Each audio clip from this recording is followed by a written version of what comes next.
Nako, viral ho ngayon sa mundo ng social media itong mga larawan na kung saan ay makikita itong si Martin Romualdez na nagpapa-pray over. Alam niyo ho mga kababayan, yung huling dilawan at pinklawan na nakita nating nagpa-pray over ng ganyan, nakulong.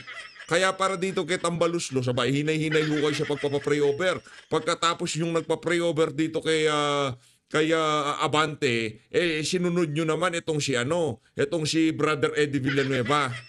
Tayo naman ho'y naniniwala na napakamakapangyarihan ng panalangin. Pero kung ano man ang pinapalayas nila dito sa mama na to, kulungan ho ang kailangan natin dito. Sa tingin ho natin mga kababayan, titino ang utak nitong si Martin Romualdez kung sakaling makulong ito.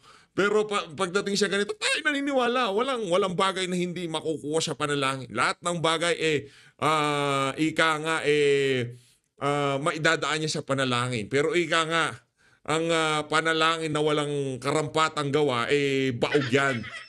Ngayon, para mas talagang epektibo yung panalangin natin kay Martin Romualdez, yung mga nag-pray over, pakisabay nyo na ho yung kulong sa kanya. Pero bago yan mga kabayan, isang like at isang subscribe. Masaya na ho tayo dyan sa mga gusto sumali sa ating community. Yung join button, nandyan lang ho sa baba. Ayun na nga mga kababayan, viral pa rin ho ngayon sa mundo ng social media. Etong si Leila de Lima, ang problema ho kasi dito sa Ali, nagbabanta siya. Ano ho ito? Disbarment case is waiving para dito kay de Lima. Mga kababayan, kung kayo ho tatanungin ko. Kasi mula nung muling pumasok sa eksena, itong si Leila de Lima, wala na hong ginawa itong Ali na to kung hindi magasik ng lagim. Ngayon, ang tanong dito, sa tingin nyo ho ba, dapat madisbar na yan si Leila de Lima dyan sa mga pinagagawa niya na yan? Alam nyo ba ang caption ng Daily Tribune dyan sa post nila na yan? Still bitter, Junel. Mantakin mo, napakalaking pahayagan. Aasarin ka ng Junel. Di ba?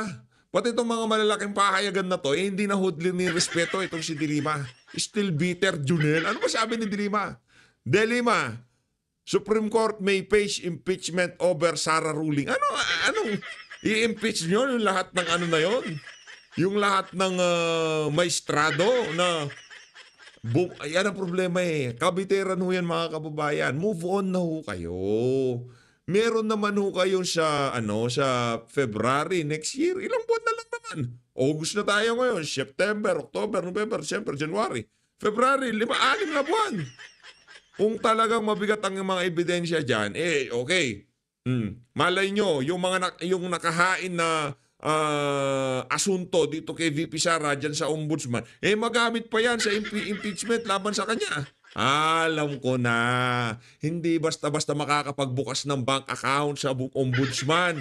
Di ba? Hindi basta-basta makakapagbukas, hindi kagaya sa impeachment court, pwedeng ipabukas yung mga bank account si VP Sara. Yun lang naman ang pakay nila. Yun lang ho ang endgame nila. Hindi na makatakbo sa 2028 itong si Vice President Sara Duterte. Para sa atin, grounds na yan para sa disbarment. Yang hindi paggalang ng isang abogado sa desisyon ng ating mahuhusay at matatalinong maestrado dyan sa Korte Suprema. Ito pa mga kababayan, viral din ito mga kababayan sa social media ngayon. Itong lumabas na survey na kung saan ito masyadong kumbaga kung alam mo na galawan sa politika, ganito ho kasi yan. 'Di ba biglang SONA, palakpakan sila. Ang daming bago SONA, talagang binibuild up nila itong si Marcos Jr. Kung kaso nahirapan sila dahil nga medyo lubog, pero kung maaari talagang i-build up ho nila yung mga gawa-gawang accomplishment niya. Kasi marami hong imaginary ang mama na yan. Merong imaginary supporter, merong imaginary accomplishment, marami ho siyang imaginary, no? Ngayon, pagkatapos nagpalakpakan sa kanya, 'di ba, sa SONA, maiya naman kayo, palakpakan yung mga unggoy na nakikinig sa kanya. Palakpakan. Pagkatapos ng SONA, nag-survey ang Okta. Ganun o katindi yan, mga kababayan. Pagkatapos ng SONA, biglang labas ng survey ng Okta na kung saan ito daw si Marcos Jr. from 62% naging 64% na siya. Di palakpakan ho natin. Tapos itong si Chis Escudero na ika nga na siya ngayon stray bullet na. Ika nga wala ng direksyon. Hindi na siya hawak sa leeg nitong si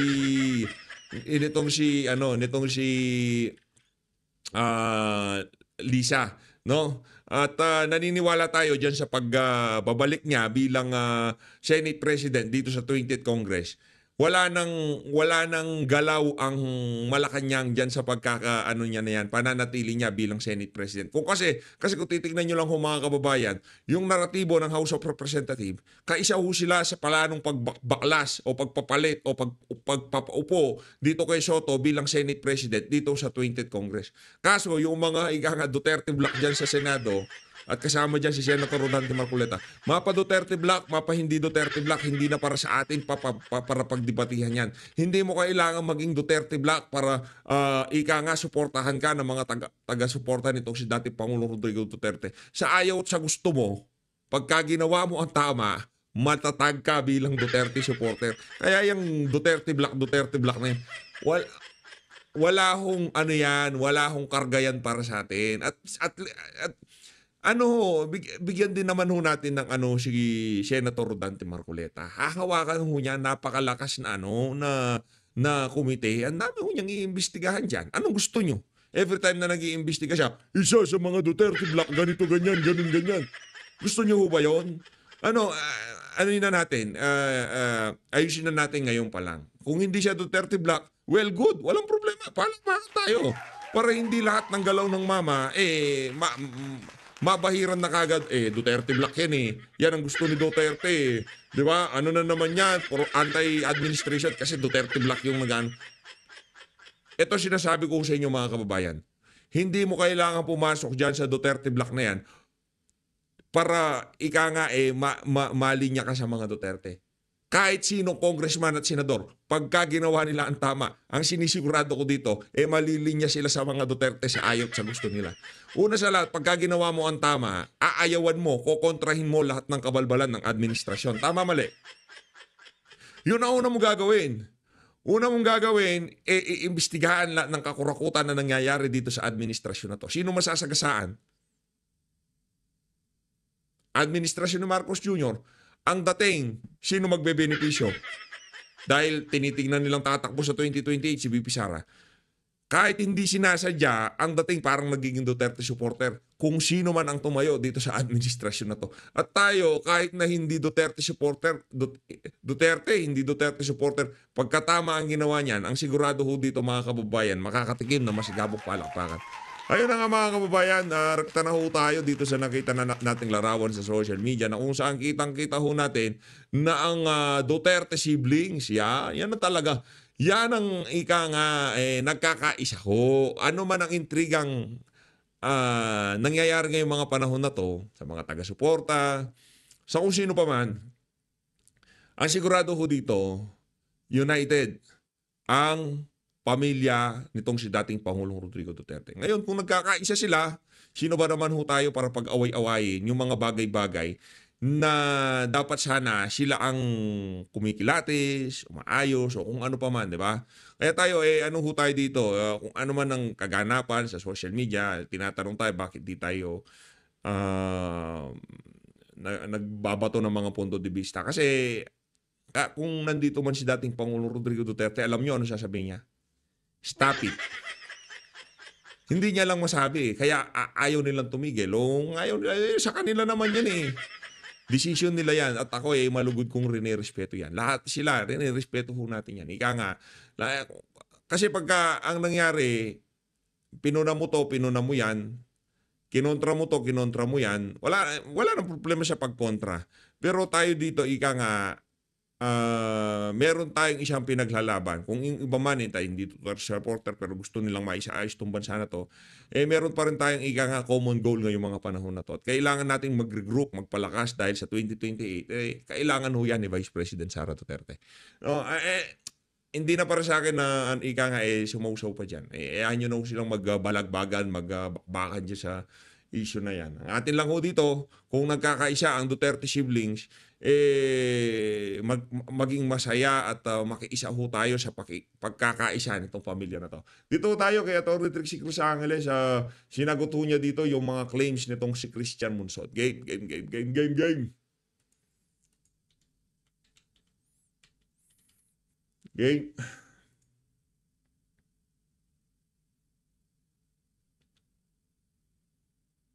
Crucifix Cruz Angeles, ito ang Luminous. Yun.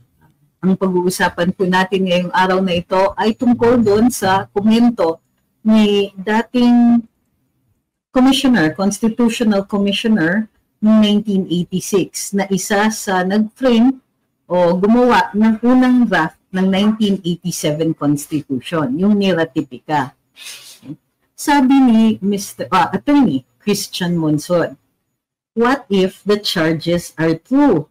Sabi niya, I think the Supreme Court should rethink its decision because the whole purpose of impeachment is to protect the people from betrayals of public trust and graft and corruption and so on. What if the charges are true?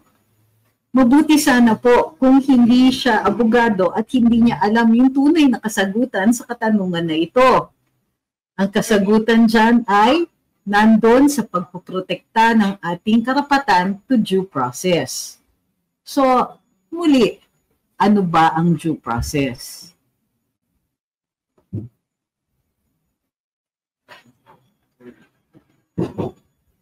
Sabi sa ating saligang batas, no person may be deprived of life, liberty, or property without due process of law. So, ano ba ang mga ito? Sa procedural due process, kailangan sumunod kayo dun sa proseso. Kailangan may notice at may pagkakataon na sumagot. Sa substantive due process, kailangan mayroong batas. Masasite kayo na batas na nilalabag ng tao at yung batas na yon ay valid. Ibig sabihin, yung batas na yon ay na-create ng tama at it involves public interest or a public good, mayroon talagang tinatarget na gayon para protektahan.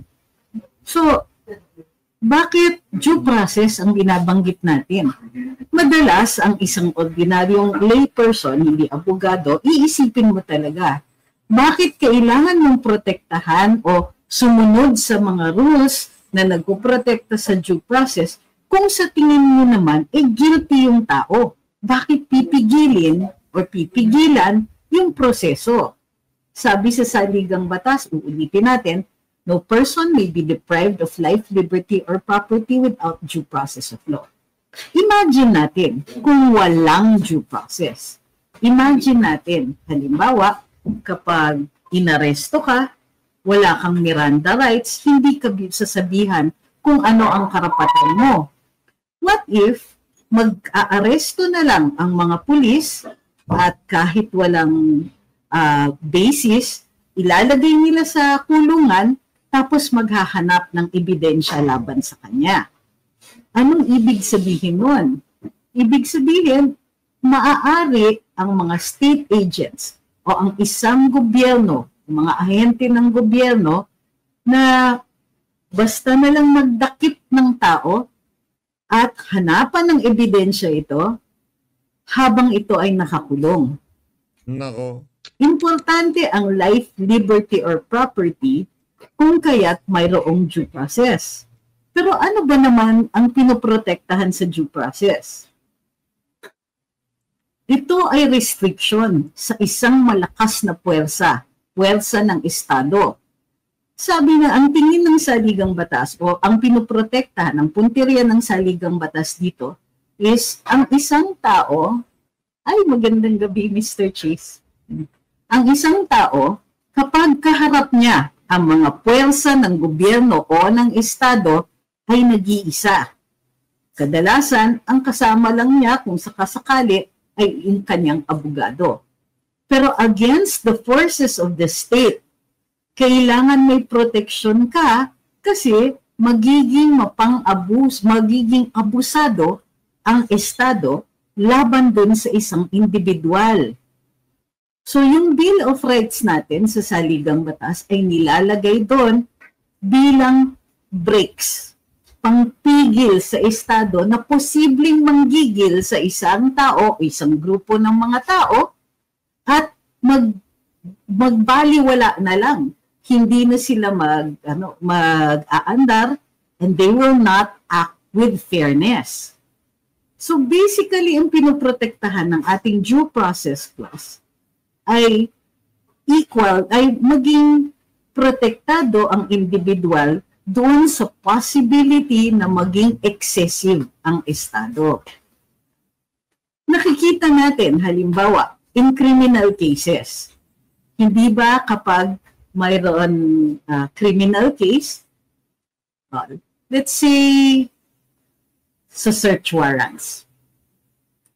Ang search warrant, kailangan po didinggin ng isang judge yung request for a search warrant, kailangan may basihan, kailangan may pagkakataon yung judge to ask searching questions para masiguro na yung mga saksi o mga witness ay nagsasabi ng totoo at may basihan para mabawasan yung normal na right natin to privacy and yung right natin to our security of abode.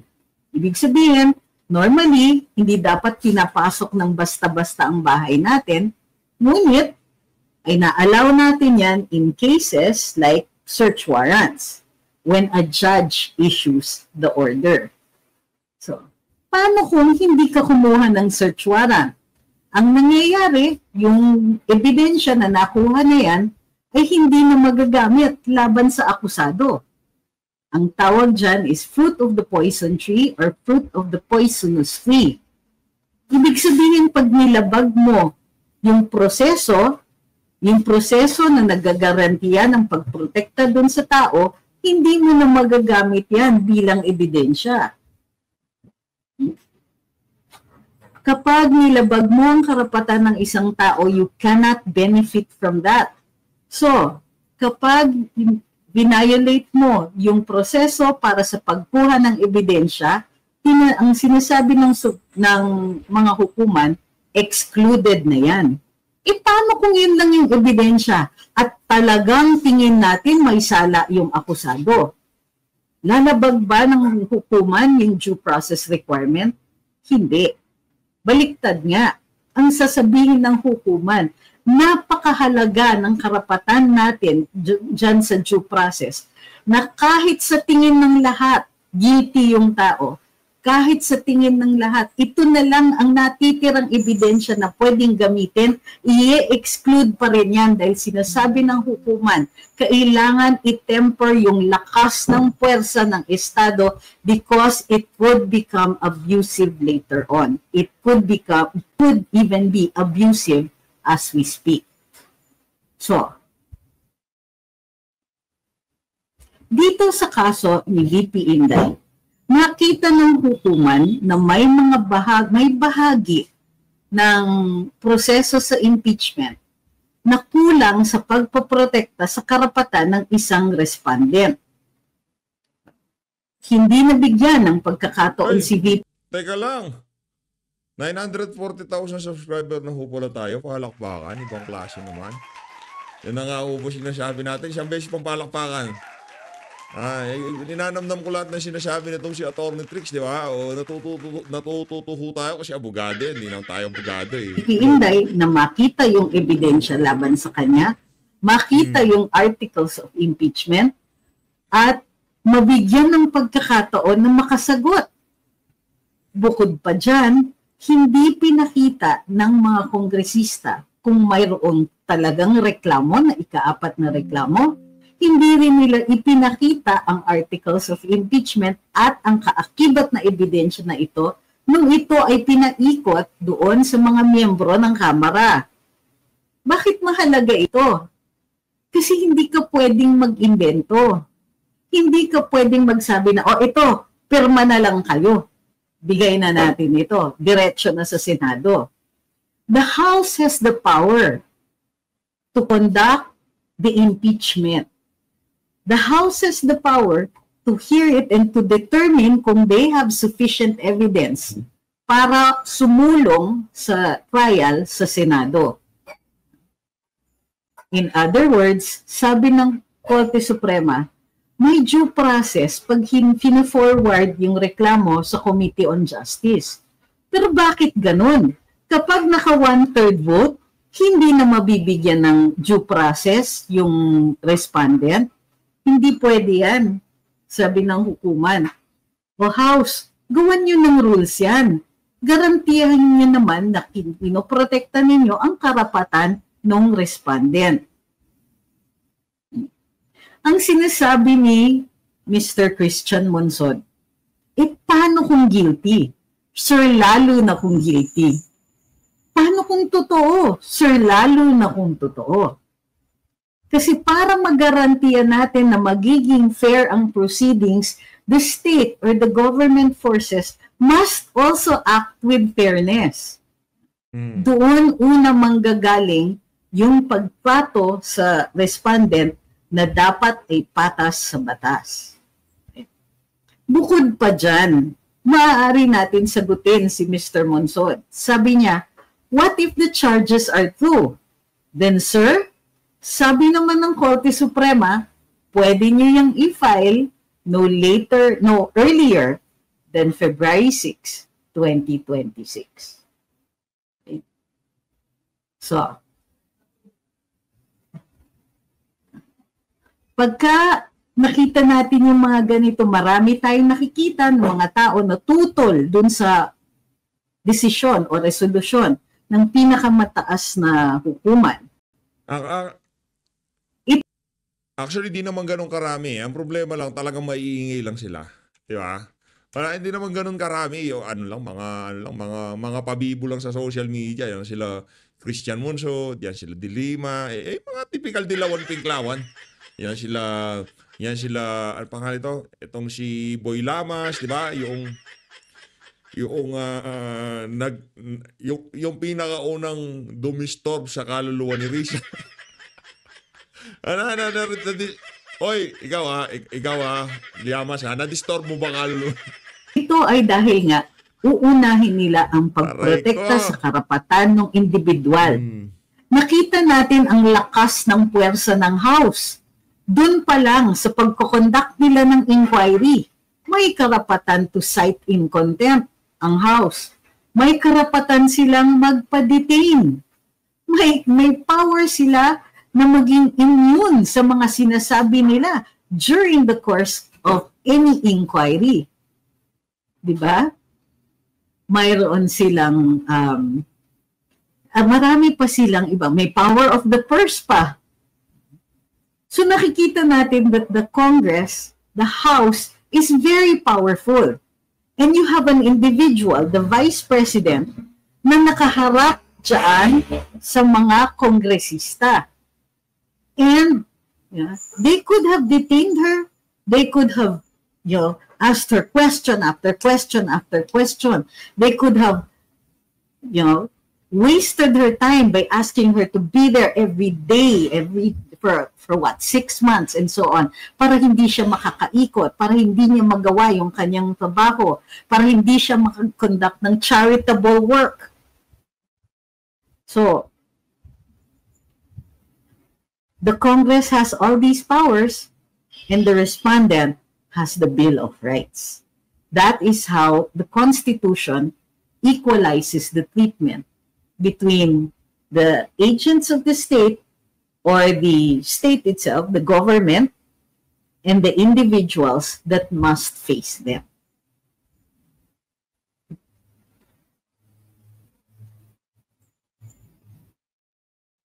Natawa ako kasi mayroon pang nagpo-post dun sa wall ko na ginagamit ang mga salita ni dating Supreme Court Chief Justice Puno. Pero hindi ito punto. In other words, sinasabi kasi ginagamit ng iba yung principle of operative fact. Ano yung operative fact? Ibig sabihin nun, nagawa na yung mali. Pero wala silang notice na mali yun. Kasi wala namang dating desisyon ang Korte Suprema dyan. Therefore, sasabihin ng hukuman, mali yan, but they will apply to future cases and not to this one. Yun ang sinasabi daw ng ilang mga dalubhasa.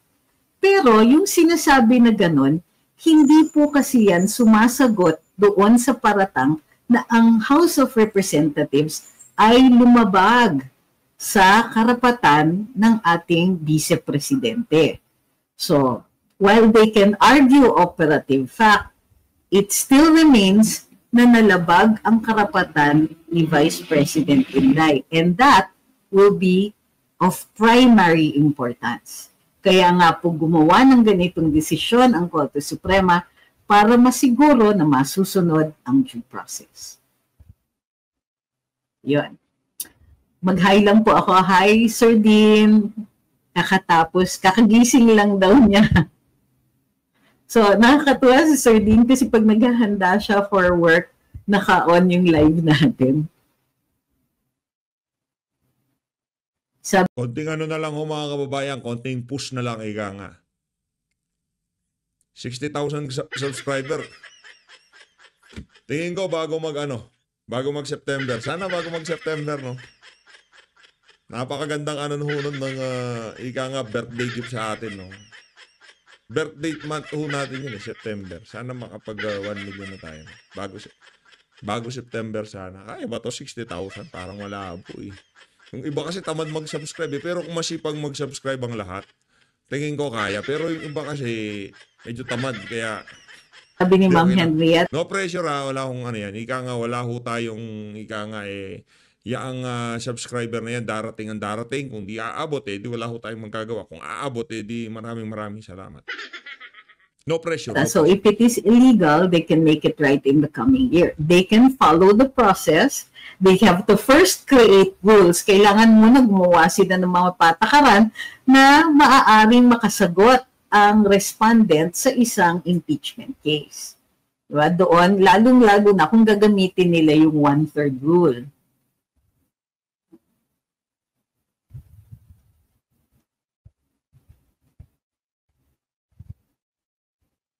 Sabi ni Tony C., what if the charges are not true? Eh, yun na nga.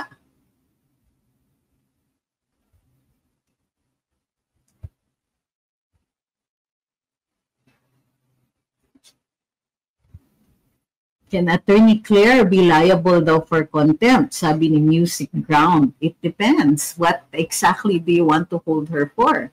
What did she say? Kasi right now, ang mga kinasuhan, si Secretary Gadon, si Congressman Percival Sendanya, at saka si Mr. Haydarian.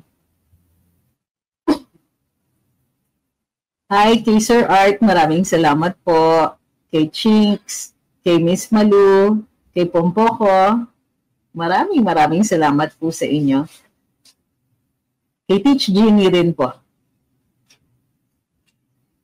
At kay Miss Gisando. At kay Ibiang. Sylvia, no? Dongski, thank you very much din po. Okay.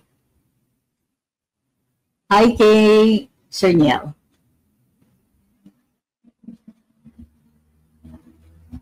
Sabi ni Tony C., all of their statements will only be opinions. Totoo yan. May karapatan naman sila magsalita at magpahayag dahil yan naman po ay sinasandala natin na karapatan kapag nagla-live tayo. Di ba? May karapatan sila magsalita at magpahayag, but that doesn't mean that their opinion is going to negate the Supreme Court's decision. Lalong-lalo na kung hindi sila partido doon sa kaso.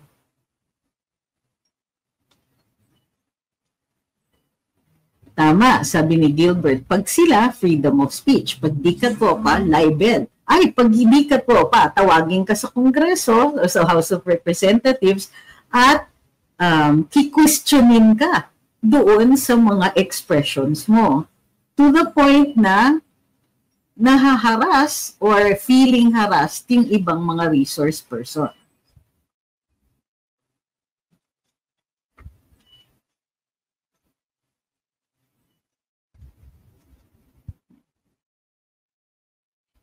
Okay, once ko lang to sasagutin. Paulit-ulit kasi yung katanungan, what if the Senate proceeds with trial?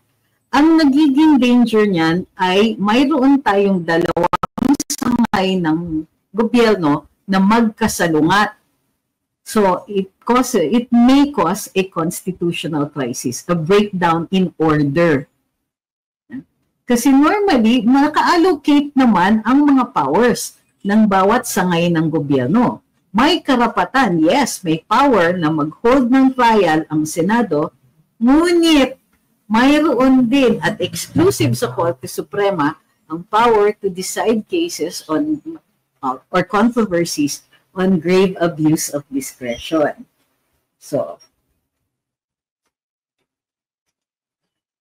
tingin ko ang last say, kasi nga, pagka you may conduct the trial, but if you do not conduct it in accordance with your rules and you violate due process, the respondent can still go to the Supreme Court. Ang hindi lang po talaga appealable ay yung final na decision. Sabi ni Sir Dean, ang nakakabahala is that the House of Representatives did not do their due diligence before filing another case towards VP Sara. They should have asked questions like, does this go in line with our Constitution? Basic yan before taking any action because the Constitution is designed to protect the people in the state. Yun, tama si Sir. Di ba, basic yan, pero alam natin, Sir Dean, di ba, nagmamadali, kaya nahalata sila.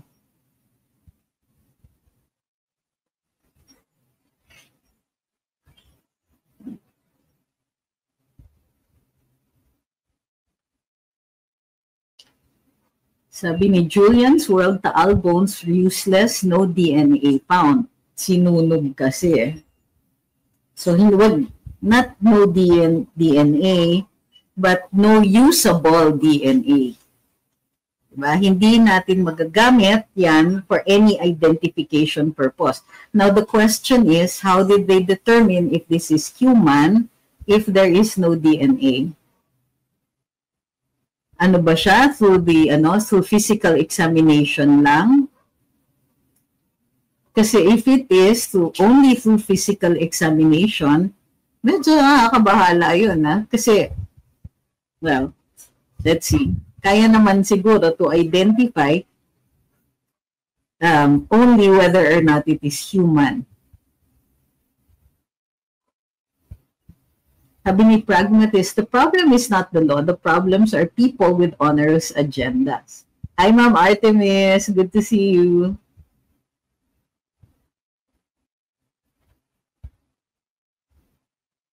Sabi ni Jackie Lute, I saw the interview of Mr. Haydarian. Napaka-feeling pa rin. Sense is like, need pa daw niya check sa Wikipedia kung sino yung mga nagsampa ng kaso sa kanya. Paka-arrogante pa rin. Well, it's not a crime to be arrogant, but certainly annoying, di ba? Okay na po siguro yan. Ayun na nga mga kababayan, dito na po natatapusin ang ating reaction video. Maraming salamat sa pag-support sa Page Update. Mag-ingat po kayo lahat. Manlada Pilipinas. Maraming salamat po mga kababayan.